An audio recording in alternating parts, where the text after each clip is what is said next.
Hey guys, how's it going? It's 8-Bit Eric. Today we're going to talk about a news development that came out yesterday. A couple of people already talked about it. RG285, Review Tech USA, Spawnwave, the usual suspects. But I wanted to throw my hat into the fray because this deals with the Nintendo Switch and its Joy-Con issue. So for the longest time, people have claimed Joy-Con drift is a problem with the Joy-Cons. The Joy-Cons just don't work.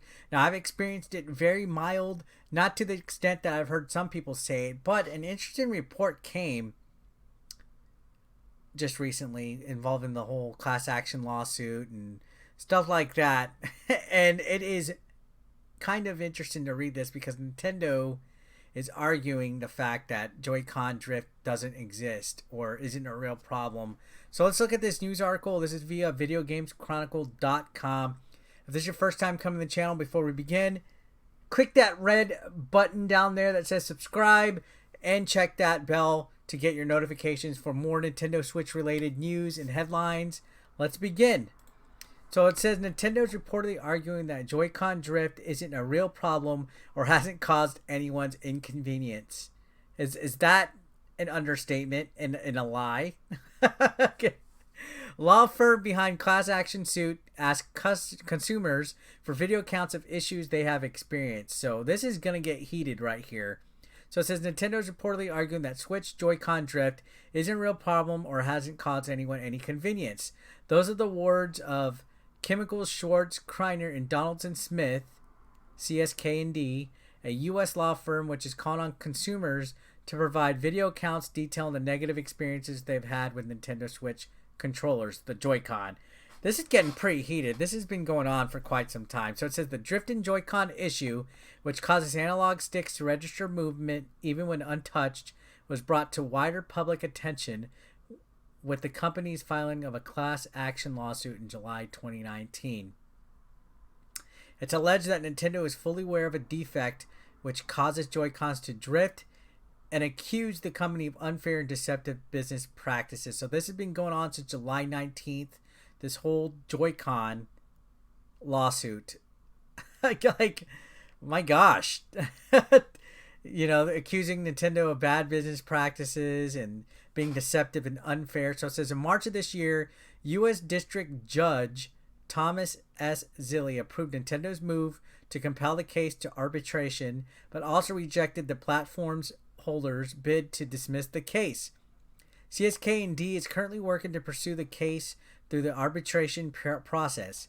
According to online reports, it is now replying to consumers who have previously contacted it about Joy-Con drift problems and ask them to supply short videos outlining the issues they've experienced, how Nintendo dealt with their complaints, and whether it has affected their confidence in the company's products. So they're contacting people that have legitimately sent complaints to Nintendo about the Joy-Con drift problems, asking them to make short videos outlining the issues they experienced and giving their take on how Nintendo dealt with their complaints and if it affected whether they have confidence in buying further Nintendo things. So they're going for blood on this.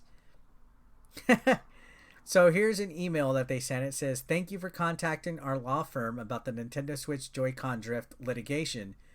Reads an email from the law firm republished on Reddit. We are working on putting together a montage of video clips from Nintendo Switch owners such as yourself as a way to give voice to the Joy-Con drift issues you've experienced. This will be helpful to us in responding to Nintendo's arguments about how this isn't a real problem or hasn't caused anyone any inconvenience. In an effort to humanize and demonstrate these issues and their impact on consumers, it would be helpful to our prosecution of the case if you would submit a short, 90 seconds or less video to us describing your experience with the Joy-Con drift on your controllers. So they're coming for Nintendo. CSK&D requests that videos are submitted by October 16th and said it intends to share them with Nintendo's attorneys and the company's representatives. So, this is pretty big. Now, it continues on to say, shortly after the suit was filed last year, Nintendo supposedly stopped. They've been doing these repairs for Joy-Cons where they're not charging anymore, refunding people who already paid for a fix in the past, but did not acknowledged that there was a fault with the controllers. The president did offer a public Joy-Con apology during an investor Q&A back in June, saying, "We apologize for any inconvenience caused to our customers regarding Joy-Con controllers."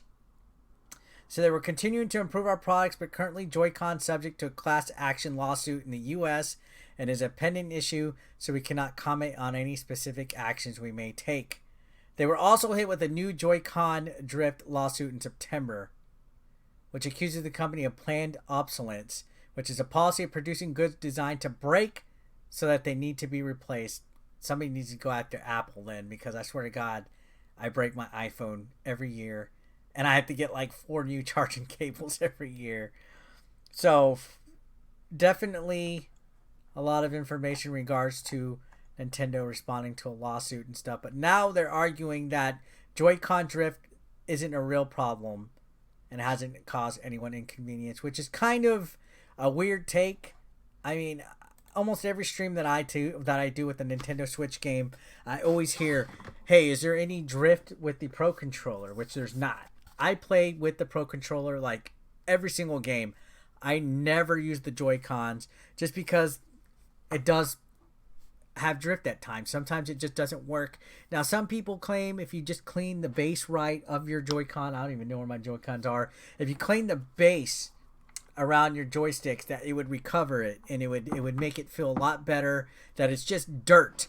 And while that is a simple fix, I mean, these things are just going haywire way too much to just be a coincidence. I don't know. This whole lawsuit, at times it does seem kind of crappy that Nintendo has to go through it. If I am going to be honest, it does seem that it is a bit much, and it seems that these law firms are attacking Nintendo quite a bit for something that they can't prove. But Nintendo's always had good lawyers too, so who knows? I haven't really been following this case, these class action lawsuits, too much. So I'm going to start to try to keep an eye on this and see what it goes, because it sounds like things are heating up. If you have been following about this, or you have any kind of comment or any kind of opinion on the situation, let me know down in the comments down below. I'd like to hear some more about it if you guys are informed on what's going on. Again, this actually felt relevant to what I do on the channel, because I do talk Nintendo Switch quite a bit, and I have to hear people talk about Joy-Con drift all the time. I've experienced myself, but not to the point where it's game breaking.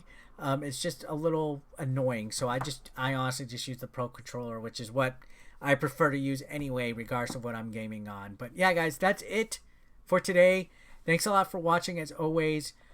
Don't forget to subscribe if you haven't. I will see you guys on the next video. Have a great day. Peace out, guys. Thanks.